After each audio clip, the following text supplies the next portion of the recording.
નમસ્કાર, સ્વાગત છે આપનું લોકમંચમાં. આપની સાથે હું છું શિવાની. લોકમંચમાં આજે વાત કરવી છે મોંઘવારીનો માર, જનતા બેહાલ. કારણ કે જે પ્રકારે વડાપ્રધાનની તો અપીલ વડાપ્રધાને કરી દેશવાસીઓ માટે, અને એ અપીલ માટે જ હવે જેની અસર વર્તાઈ રહી છે તેની સૌથી વધારે જો કોઈને અસર પહોંચતી હોય તો તે છે સામાન્ય જનતાની. બીજી તરફ મોંઘવારી દર જે છે સતત વધ્યો છે. એક મહિનાની જો વાત કરવામાં આવે તો એપ્રિલથી મેના સમયગાળા દરમિયાન 3.88% વધીને 8.30% સુધી મોંઘવારીનો દર પહોંચ્યો છે. એટલે આપણે અનુમાન લગાવી શકીએ કે કેટલો મોંઘવારીનો માર સામાન્ય જનતાના બોજ ઉપર તેમને બોજ પડી રહ્યો છે. સામાન્ય જનતાઓના ખિસ્સા ઉપર તે અસર કરી રહ્યું છે. ગૃહિણીઓના બજેટ ખોરવાઈ રહ્યા છે. એક તરફ વડાપ્રધાને હવે અપીલ કરી કે ખાદ્ય તેલનો વપરાશ ઓછો કરો. હવે ખાદ્ય તેલનો વપરાશ ઓછો કરે છે તો બીજી તરફ તેમની ડિમાન્ડ પણ વધી રહી છે. કારણ કે લોકોમાં કદાચ એ ભયનો માહોલ છે કે ખાદ્ય તેલનો જે પુરવઠો છે તેની જો કમી આવશે તો એટલે તેની માંગ પણ વધી રહી છે. બીજી તરફ જોવા જઈએ તો સોનું ખરીદવાની વડાપ્રધાને 1 વર્ષ માટે ના પાડી તો એટલા જ માટે ક્યાંક ને ક્યાંક તેની પણ અસર વર્તાઈ શકે છે. સાથે વાત કરીએ તો મોંઘવારી માટે મુખ્યત્વે ઈંધણ અને ક્રૂડ ઓઇલના ભાવ જવાબદાર છે, જે સતત વધતા રહે છે, અને એના માટે જ નિયંત્રણ લાવવું ખૂબ જરૂરી છે. અને અપીલમાં ક્યાંક ને ક્યાંક એ જ મહત્વના મુદ્દાઓ પર ધ્યાન અપાયું કે જે વસ્તુ પર નિયંત્રણ લાવી શકાય છે. હવે જનતા ઉપર કેમ આનો ભાર પડી રહ્યો છે? કારણ કે જો ધીમે ધીમે ક્રૂડ ઓઇલના ભાવ આંતરરાષ્ટ્રીય સ્તરે વધે છે તો તેની સૌથી વધારે અસર ભારતીય બજારો પર અને સૌથી વધારે પેટ્રોલ ડીઝલ પર પડે છે. એટલે અવરજવર પરિવહન માટે જે સામાન્ય જનતા છે તેમને મુશ્કેલીનો વારો વેઠવાનો વારો આવી શકે છે. બીજી તરફ જોવા જઈએ તો અમૂલ દૂધમાં જે પ્રતિ લિટરે ₹2નો વધારો કરાયો, ઘરેલું એલપીજી ગેસ કે જેમાં પણ ₹60 જેટલો વધારો કરાયો છે. સાથે સાથે અનાજ છે, શાકભાજી છે, આ બધી જે સામાન્ય ચીજ વસ્તુઓ છે, આ ચીજ વસ્તુઓમાં પણ ભાવ વધારો થયો છે. અને ખાસ કરીને તેમાં દાળ, અનાજ, શાકભાજીની વાત કરીએ તો 6.36%થી વધી 9.17% દર વધ્યો.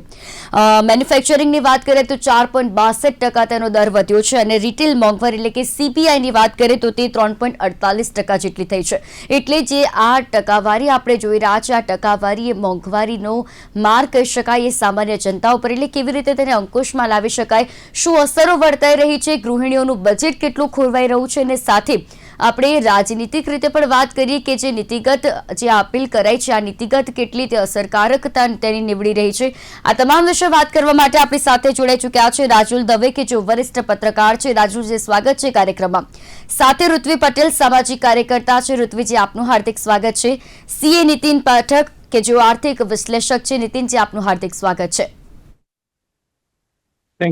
રાજુલજી, જ્યારે હવે સૌપ્રથમ વડાપ્રધાનની અપીલની વાત કરીને ત્યારબાદ જે સતત આ મોંઘવારીનો દર વધી રહ્યો છે તેના વિશે, હવે જે પ્રકારે અત્યારે આપણે જોઈ રહ્યા છે કે ભારતને અસર પડી રહી છે, ભારતના બજારો પર અસર પડી રહી છે, જે પશ્ચિમમાં અત્યારે જે યુદ્ધની પરિસ્થિતિ છે તેને કારણે હવે જે અત્યારે વડાપ્રધાનની અપીલ છે ત્યારબાદ મોંઘવારીનો દર વધો, શું લાગી રહ્યું છે આપને? આ નીતિગત નિર્ણયો કેટલા અમલવારી થઈ શકે છે? વડાપ્રધાનની અપીલની કેટલી અસરકારકતા દેખાઈ રહી છે? વડાપ્રધાન નરેન્દ્ર મોદીએ લોકો માટે 7 મુદ્દાઓની અપીલ કરી, બેંગ્લોરમાંથી અથવા હૈદરાબાદમાંથી. હવે એની સામે સોશિયલ મીડિયા ઉપર લોકોએ સરકારને બસ આમાં 7 પ્રશ્નો પૂછ્યા છે. વાત બીજી એ છે, પશ્ચિમ બંગાળ, આસામ અને પુડુચેરીમાં ભાજપની સરકાર આવી અને એ છતાં શેર બજારોએ ભાજપના વિજયને એટલું વધાવ્યું નથી. શેર બજાર સતત ઘટાડા તરફ છે. બીજી તરફ રૂપિયો છે એ રોજે રોજ ડોલરની સામે નવી સપાટી બતાવતો જાય છે. વડાપ્રધાને અપીલ કરી, સાચી વાત છે, સારી વાત છે. આપણે આશા રાખીએ કે એનો કંઈક અમલ થાય. અખબારી અહેવાલો એમ કહે છે કે વડાપ્રધાને પોતાનાથી એનો અમલ શરૂ કર્યો છે. ગુજરાતના ગવર્નર શ્રીએ બસમાં અને મેટ્રો ટ્રેનમાં મુસાફરી કરવાનું નક્કી કર્યું છે. એવા અખબારી અહેવાલો આપણે વાંચીએ છીએ. બધી વાત સાચી છે. સામે વાત એ પણ છે કે તેલ ઓછું ખાવું ખોરાકમાં, એ વાત તો કોઈ રીતે ગળે એવી નથી. માણસ તેલ કરીને કેટલું ઓછું કરે? ગુજરાતમાં સરેરાશ માથા દીઠ 1 કિલોનો તેલ, સિંગ તેલનો અથવા તો કોઈ પણ તેલનો વપરાશ છે, તો એ માણસ વ્યક્તિ કેટલું ઓછું કરે. બીજી વાત સોનાની આવી, સોનાની વાત કરી છે, તો સોનાની જે વાત વડાપ્રધાને કરી છે એની અસર તો આખી બુલિયન માર્કેટ ઉપર બહુ જ ખરાબ થઈ છે. અને સોની મહાજનો એમ કહે છે કે આનાથી ઓછામાં ઓછા 1 કરોડ સોના ન ખરીદી કરવી, અને એની સાથે હમણાં જ ગઈકાલથી સોનાની ડ્યુટી વધારી છે સરકારે. સોની મહાજન એમ કે છે કે 1 થી 1.5 કરોડ લોકો આનાથી બેકાર બનશે, એવી સોની મહાજનોની વાત આવે છે. એટલે બધી રીતે આપણે જોઈએ તો વડાપ્રધાનની અપીલ બરાબર છે.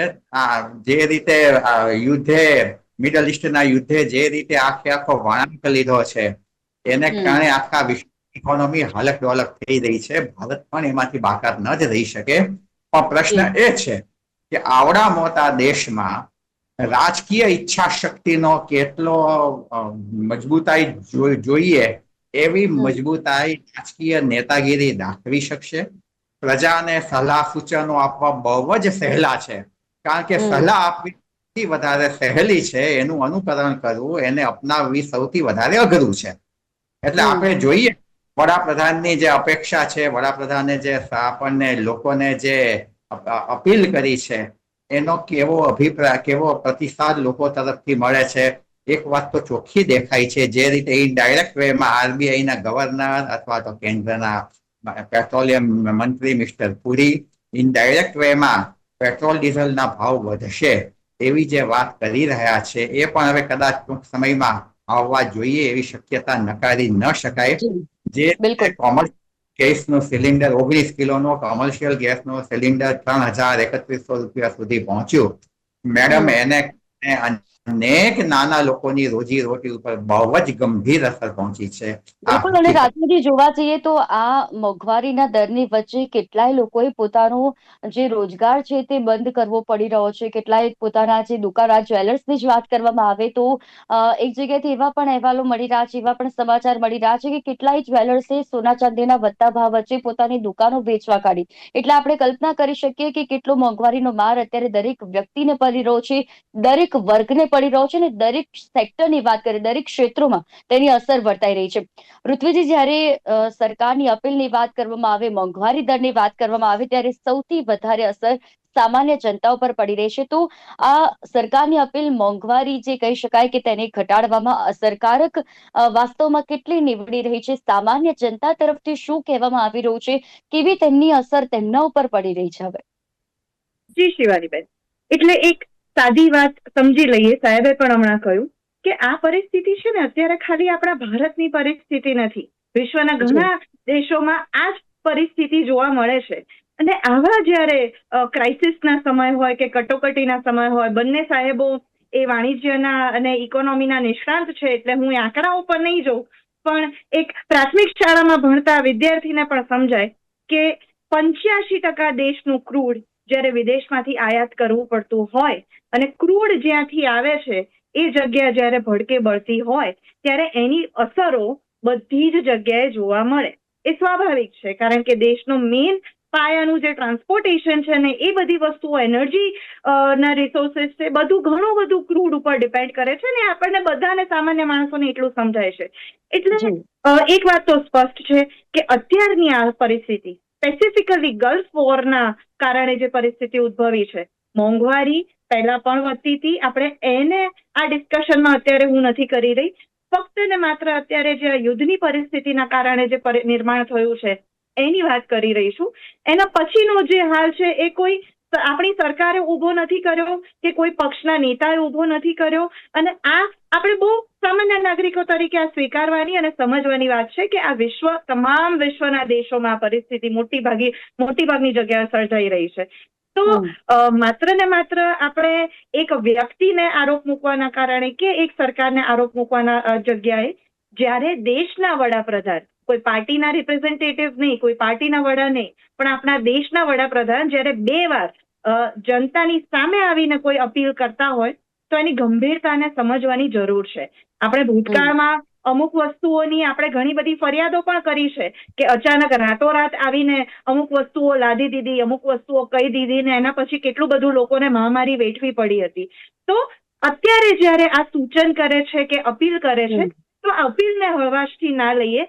અત્યારે આ સૂચન છે, ભવિષ્યમાં એ સૂચના બની શકે છે. ગલ્ફ વોરના ક્રાઇસિસ કઈ દિશામાં જશે, કઈ રીતે થશે, એ તો હવે આગળ જોતા આપણે બધાએ એની રાહ જોવાની રહી કે કઈ રીતે એ આખો વળાંક લે છે. પણ આ ક્રાઇસિસ જ્યારે આપણા દેશ પર પણ એની અસર આવતી હોય તો સામાન્ય નાગરિકો તરીકે, દેશની જનતા તરીકે મને પણ સમજાય છે, નાગરિકોમાંથી, લોકોમાંથી અને ખાસ કરીને મધ્યમ વર્ગમાંથી તો એક જ અવાજ ઉઠે છે કે સાહેબ તમે બધું બચત કરવાની ને ઓછું વાપરવાની વાતો કરો છો, પણ બચત કરવાનું તો એને વિચારવાનું હોય જેને બગાડ કરવાનું પોસાતું હોય. અત્યારે સામાન્ય જનતાને બગાડ કરવાનું પણ પોસાતું નથી. દરેક વસ્તુમાં વાત સાચી છે, ઘણી બધી જગ્યાએ એટલી બધી મોંઘવારી વધી રહી છે કે બગાડ કરવાનું પોસાવાનું પણ બહુ દૂરની વાત છે. અને બીજો એક આખો વર્ગ છે જે કહેવાતો ઉચ્ચ વર્ગ છે, એમને આ વસ્તુઓમાં આ જે સાહેબની જે અપીલો છે એ કેટલી અસર કરી શકશે. કદાચ એક વાર, બે વાર બની શકે દેખાવવા માટે કોઈ આ વસ્તુ કરી દે, પણ સતત શું આ જીવનશૈલી એ લોકો અપનાવી શકશે? એ ઉચ્ચ વર્ગનો પણ એ પ્રશ્ન છે. અને સાવ એક નીચલો વર્ગ છે કે જેના માટે નાહવું શું ને નીચોવું શું, એટલે બગાડ કરવાનો તો કોઈ પ્રશ્ન જ નથી આવતો. તો આમાં સૌથી વધારે જે પીસાશે એ આપણા દેશનો મધ્યમ વર્ગની જનતા છે, શિવાનીબેન. પણ આવી પરિસ્થિતિમાં જ્યારે હું ફરીથી કહું છું કે આવી કટોકટીની કે ક્રાઇસિસની પરિસ્થિતિ હોય ને ત્યારે સૌથી વધારે અસર પણ આપણા દેશનો મધ્યમ વર્ગ જ પાડી શકશે. આ સાથે સાથ જે સૂચનો છે, સાથે સાથ જે વાતો છે, આ તો ઠીક છે કે આ ગલ્ફ વોરની સિચ્યુએશન છે, પણ કોઈ પણ દેશ માટે, કોઈ પણ દેશના નાગરિકો માટે આ બધી જે બાબતો છે ને એ સહજતાથી જીવનમાં વણી લેવા જેવા સૂચનો જ છે. એ દેશના વડાપ્રધાનથી લઈને દેશના સામાન્યમાં સામાન્ય નાગરિકો સુધી જો આ વસ્તુ અપનાવશે તો કોઈ પણ દેશ માટે લાભકારી છે. એટલે આમાં કશું ખોટું નથી, પણ જનતામાંથી જે અવાજ ઉઠે છે, લોકોમાંથી જે રોષ ઉઠે છે, તો હું એટલું કહીશ કે આ સમય કોઈને આપણે આરોપ પ્રત્યારોપ કરવાની જગ્યાએ, પક્ષાપક્ષી કરવાની જગ્યાએ એક ક્રાઇસિસનો સમય છે. આપણે લોકશાહી અપનાવી છે તો લોકશાહી માત્ર અધિકારો નથી આપતી, લોકશાહી આપણને ફરજો બજાવવાનું પણ કહે છે ને આપણો દેશ આપણે ચલાવવાનો છે. અત્યારે થોડું સમજદારીથી વર્તીએ. ચોક્કસથી ઋત્વિબેન, અને ખૂબ જ સાચી વાત કરી કે જે 3 વર્ગ છે જેમાંથી સૌથી વધારે જો આ ત્રણેય વર્ગમાંથી કોઈને અસર પહોંચતી હોય તો તે મધ્યમ વર્ગ છે, કારણ કે તેને બચત કરવાની પણ છે અને સાથે તેને ખર્ચ પણ તેનો સામે બમણો જોવા મળે છે, કારણ કે ભાવ વધારો સતત થઈ રહ્યો છે. શાકભાજીથી માંડીને દૂધના ભાવ જે છે, એલપીજી ગેસના ભાવ છે, એટલે સતત વધતા ભાવની વચ્ચે પણ જો મધ્યમ વર્ગની પાસેથી એવી આશા અપેક્ષા રખાય કે મધ્યમ વર્ગ બચત કરીને ચાલે તો કદાચ તેમના માટે પણ અશક્ય વસ્તુ છે. નીતિનજી, આપ એક ઇકોનોમિસ્ટ છો, એક આર્થિક વિશ્લેષક તરીકે આપનું શું કહેવું છે કે જે સતત મોંઘવારીમાં થયેલો ઝડપી ઉછાળો અર્થતંત્ર માટે કેટલું નુકસાનકારક સાબિત થઈ શકે છે, કેટલો ખતરનાક સાબિત થઈ શકે છે?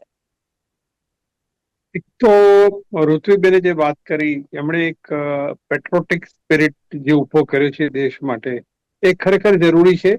સપોઝ તમે અત્યારે જે પરિસ્થિતિ છે એમાં તમે આપણે આપણા કન્ટ્રીનું ના જોઈએ, ઇન્ડિયા, પાકિસ્તાન, પછી ગલ્ફ કન્ટ્રીઝ, તમે અમેરિકામાં જુઓ તો કેટલી મોંઘવારી વધી ગઈ છે, ગલ્ફ કન્ટ્રીઝ કેટલા પાછળ જતું રહ્યું છે. એટલે દરેક કન્ટ્રીને આ જે ઓઇલને છે એને લીધે અસર થઈ છે.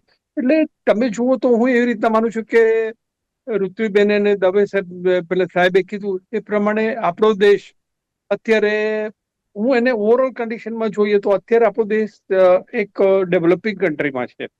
અને મેં જે લોકો જોડે વાતો કરી તો લોકોને, આપણા દેશના યુવાનો છે, મારી ઓફિસમાં જેટલા 20-25 માણસનો સ્ટાફ છે એમાંથી કેટલાય લોકો હવે મેટ્રોમાં આવતા થઈ ગયા. એ લોકો ફૂલ કાર કરે છે. એ લોકો દેશને મદદ કરવી એ આપણી ફરજ છે. હવે ગવર્મેન્ટને કેમ આ બધું કહેવું પડ્યું? એનું મેઇન રીઝન એવું હતું કે ક્રૂડનો ભાવ $70-80 હતો, એનો $100-115 થઈ ગયો. બરાબર. હવે આ $10 વધવાથી આપણા દેશને $15-20 બિલિયન દર વર્ષે થાય. હવે 70-85 જાય તો અત્યારે જે ભાવ છે ને 70-100 થઈ ગયો, એટલે આપણા દેશને $60 બિલિયન નું નુકસાન જાય. હવે આ કોને પોષાય? ગવર્મેન્ટે એના માટે કન્ટિન્યુઅસ સ્ટેપ લીધા છે. હું તમને ગવર્મેન્ટે 1, 2, 3, 4, 5 સ્ટેપ લીધા છે હું તમને સમજાવીશ. પહેલી વસ્તુ, ફોરેન એક્સચેન્જ જયારે આ વોર થઈ ત્યારે $729 બિલિયન હતો. આનો અત્યારે $690 બિલિયન એ 1 મે થયો, એટલે $38 બિલિયન નો ઘટાડો થયો. અને દર વીકે આપણા $7.8 બિલિયન દર મહિને દર વીકે જતા રહે. આપણી પાસે અત્યારે $690 બિલિયન નું ફોરેન એક્સચેન્જ રિઝર્વ છે. એટલે આ 10 થી 11 મહિના ચાલ્યું છે. એટલે હવે ગવર્મેન્ટે શું કરવું પડે? આટલું બધું જે મધ્યમ વર્ગ છે એને નુકસાન થયું છે, એની સામે તમે ફોરેન કન્ટ્રી પાકિસ્તાન જુઓ, ગલ્ફ કન્ટ્રીઝ જુઓ, અમેરિકા જુઓ, યુરોપમાં જુઓ, દરેક જગ્યાએ મધ્યમ વર્ગને આપણા દેશ કરતા વધારે નુકસાન ગયું છે. એ લોકો બહુ જ ફસાઈ ગયા છે. આપણા કન્ટ્રીમાં એ કમ્પેરિઝનમાં બહુ જ ઓછું નુકસાન ગયું છે, બહુ જ ઓછો આપો છે. ગવર્મેન્ટે જે દિવસથી વોર ચાલુ થઈ એ પ્રમાણે એમણે 1 થી 5 સ્ટેપ લીધા છે. હું તમને પહેલો સ્ટેપ કહું કે જેવો ડોલર, મેં તમને કીધું કે આપણે ત્યાં ગયા વર્ષે $32 બિલિયન ડોલરમાં ગોલ્ડ લીધા હતા. હવે જો આ $32 બિલિયન અત્યારે બી લોકો ખરીદે તો જે અત્યારે જે ડોલરનો ભાવ 95 છે એની જગ્યાએ 110 થઈ જાય. એટલે આપણે બે રીતના નુકસાન થાય.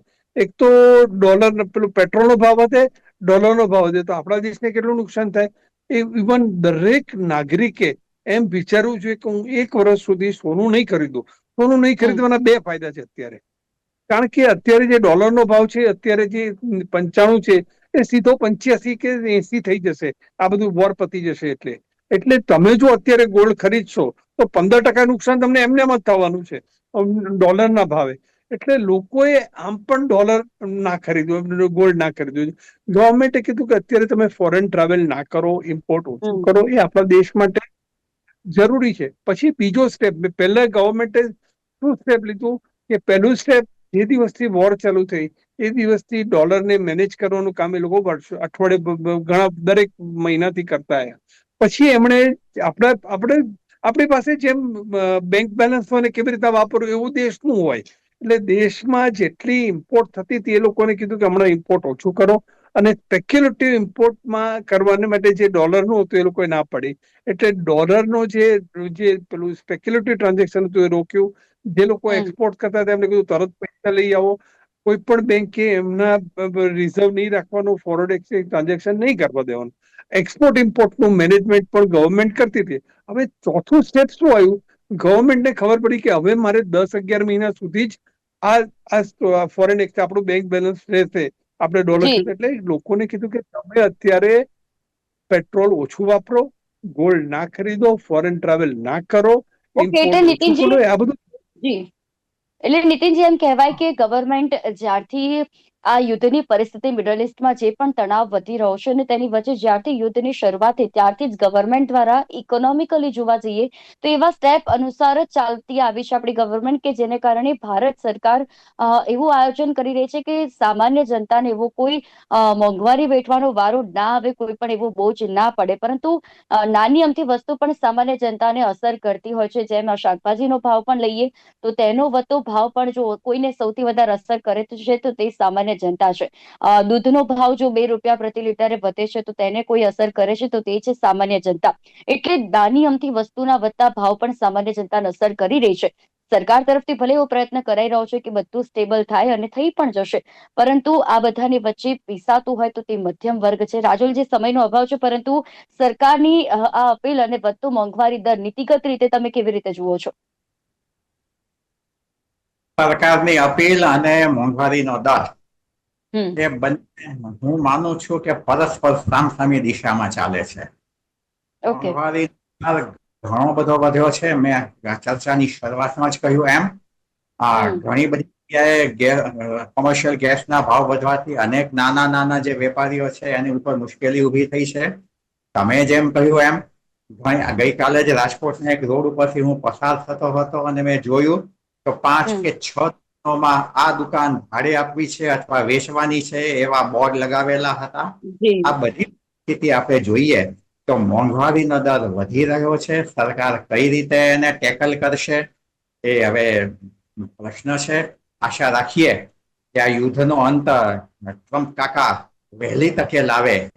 ચીન ગયા છે અને ચીનમાંથી કાંઈક એમને ચર્ચાઓ થાય જી જિનપિંગ સાથે, કોઈ સમજૂતી સધાય અને આ યુદ્ધનો અંત વહેલી તકે આવે તો એ માત્ર ભારત નહીં સમગ્ર વિશ્વ માટે આ જરૂરી છે. પણ ત્યાં સુધી મોંઘવારી તો વધશે એવું તો અત્યારના અંશાલો જોતા, અત્યારના ચિહ્નો જોતા આપણે એટલું કહી શકીએ છીએ. જી ચોક્કસ ઋત્વિજી, સમયનો અભાવ છે. ખાદ્ય તેલનો ઓછો વપરાશ કરવાની વાત કરી તો બીજી તરફ દૂધમાં ભાવ વધારો, શાકભાજી, અનાજના ભાવ સતત વધી રહ્યા છે. ગૃહિણીઓના બજેટ પર કેટલી અસર પહોંચી રહી છે? જો શિવાનીબેન, ફરીથી કહીશ કે મોંઘવારીની ચર્ચા, મોંઘવારીની વાતો એ હકીકતને નકારવાની વાત નથી અહીંયા, પણ એ ચર્ચા પછી થઈ શકે. આ જયારે કટોકટીનો સમય હોય, જયારે ક્રાઇસિસનો સમય હોય, આવા ઇમરજન્સીનો વોર સિચ્યુએશન જેવો જયારે સમય હોય, ત્યારે આપણે બધાએ માત્ર ને માત્ર ફરિયાદ કરવાની જગ્યાએ આપણે થોડી સમજણ દાખવવાની પણ જરૂર છે. તકલીફ છે એને હું નથી નકારતી, પણ તકલીફની ફરિયાદો પછી થશે, આરોપ પ્રત્યારોપ પછી થશે, પાર્ટી પોલિટિક્સ પણ પછી થશે. પણ અત્યારે આ જે 7 સૂચનો કરવામાં આવ્યા છે, સામાન્ય રીતે પણ મેં કહ્યું કે એમને પણ આ સારા છે, એવું નહીં કે આ ક્રાઇસિસની સિચ્યુએશનમાં એમને પણ જીવનમાં ઉતારવા જેવા છે. પણ અત્યારે તો સમજદારી દાખવવી જ રહી. આપણે બધાને એવો ચાન્સ નથી મળતો વારંવાર કે દેશ ક્યારેક તકલીફમાં હોય ને સંકટમાં હોય અને આપણે બધા કંઈક નાના અમથા પ્રયત્નો કરીને પણ દેશ માટે કંઈક કરી શકીએ. તો આ એવો ચાન્સ છે, આ એવી પરિસ્થિતિ છે જ્યારે આ નાના નાના સુધારા, આ મેં કહ્યું ને, હજુ સૂચના નથી બની, કમ્પલ્ઝન નથી આવ્યું, માત્ર અપીલ છે. તો અપીલને થોડું સમજીએ, થોડા સંવેદનશીલ દેશ માટે બનીને. અને આમ પણ આપણા માટે પણ સારું છે. ચલો, દેશ માટે ના કરવું હોય ને તો આપણી જાત માટે પણ સારું જ છે. ઘણી વસ્તુઓ છે જે જીવનમાં ઉતારીશું તો સારું પરિવર્તન લાવી શકીશું. તો અત્યારે આ સમજદારી દાખવીએ, કારણ કે આ દેશને બનાવવાનું કામ માત્ર કોઈ પક્ષ કે પાર્લામેન્ટમાં નથી થતું, એ આપણા બધાના ઘરમાં, આપણા દેશના બધા જ વિસ્તારોમાં થાય છે. શિવાનીબેન, જી ચોક્કસથી નીતિનજી, સમયનો બહુ જ અભાવ છે, પરંતુ જો ટૂંકમાં કહીએ, એક લાઈનમાં કહીએ કે મોંઘવારીને અત્યારે જે પણ કાબુમાં લેવા કયા નીતિગત પગલા લેવા જરૂરી છે, મધ્યમ વર્ગી કઈ બાબતોનું ધ્યાન રાખવું જરૂરી છે? પૃથ્વીબેન સાથે 10માંથી 10 માર્ક આપ્યું. એમણે જે પ્રોવિઝન કરી છે પરફેક્ટ છે. અને આ મોંઘવારી બહુ ઓછા ટાઈમ માટે ગવર્મેન્ટ ક્યારનું પણ ઓઇલના ભાવ વધારી શકતો હતો, પણ ગવર્મેન્ટે એના પર બફર કરીને કર્યું છે. અત્યારે ખાલી ગોલ્ડનો ભાવ, ગોલ્ડ ના ખરીદો. તમે અમુક કંપનીના ટિટાન, જેમ કે ગોલ્ડની કંપની છે ટિટાન, કલ્યાણ, પીસી જ્વેલર્સ, એ બધાના શેર ના ખરીદો, એવિએશનના શેર ના ખરીદો, ફર્ટિલાઇઝરના શેર ના ખરીદો, કન્ઝ્યુમેબલના ભાવ ના ખરીદો, ડિફેન્સ અને અધર સેક્ટરના શેરના ભાવ ખરીદો, જે મેન પાવર છે ઘણી બધી કંપનીના શેર ખરીદો. અને આ પરિસ્થિતિ ગંભીર છે, આખા વર્લ્ડ માટે છે અને ઇન્ડિયા માટે થોડી વધારે છે, કારણ કે ઇન્ડિયામાં પોપ્યુલેશન વધારે છે. પણ ટૂંકમાં આ મોંઘવારી અને બંનેનો અંત આવશે અને આપણા દેશના દરેક યુવાઓ ઋત્વિબેનની જેમ દેશને મદદ કરશે એવું મને શુભેચ્છા છે અને આશા છે. અને દેશ આપણો બહુ જ આગળ આવશે. ઋત્વિબેન જેવા બધા જ માણસો સમજે તો દેશનો બહુ ઉદ્ધાર થશે. જી ચોક્કસથી નીતિનજી, આપ અમારી સાથે જોડાયા અને ખૂબ જ સારી વાત આપે કરી. અને ઋત્વિજી, રાજુલજી, આપ ત્રણે અમારી સાથે વિશેષ ચર્ચામાં જોડાયા. ખૂબ જે આપે સમજ આપી અને મધ્યમ વર્ગે કઈ કઈ બાબતોનું ધ્યાન રાખવું જોઈએ, દેશવાસીઓ કઈ કઈ બાબતોનું ધ્યાન રાખવું જોઈએ, તે બાબતે આપણે વાત કરી. તે બદલ આપ ત્રણેયનો આભાર.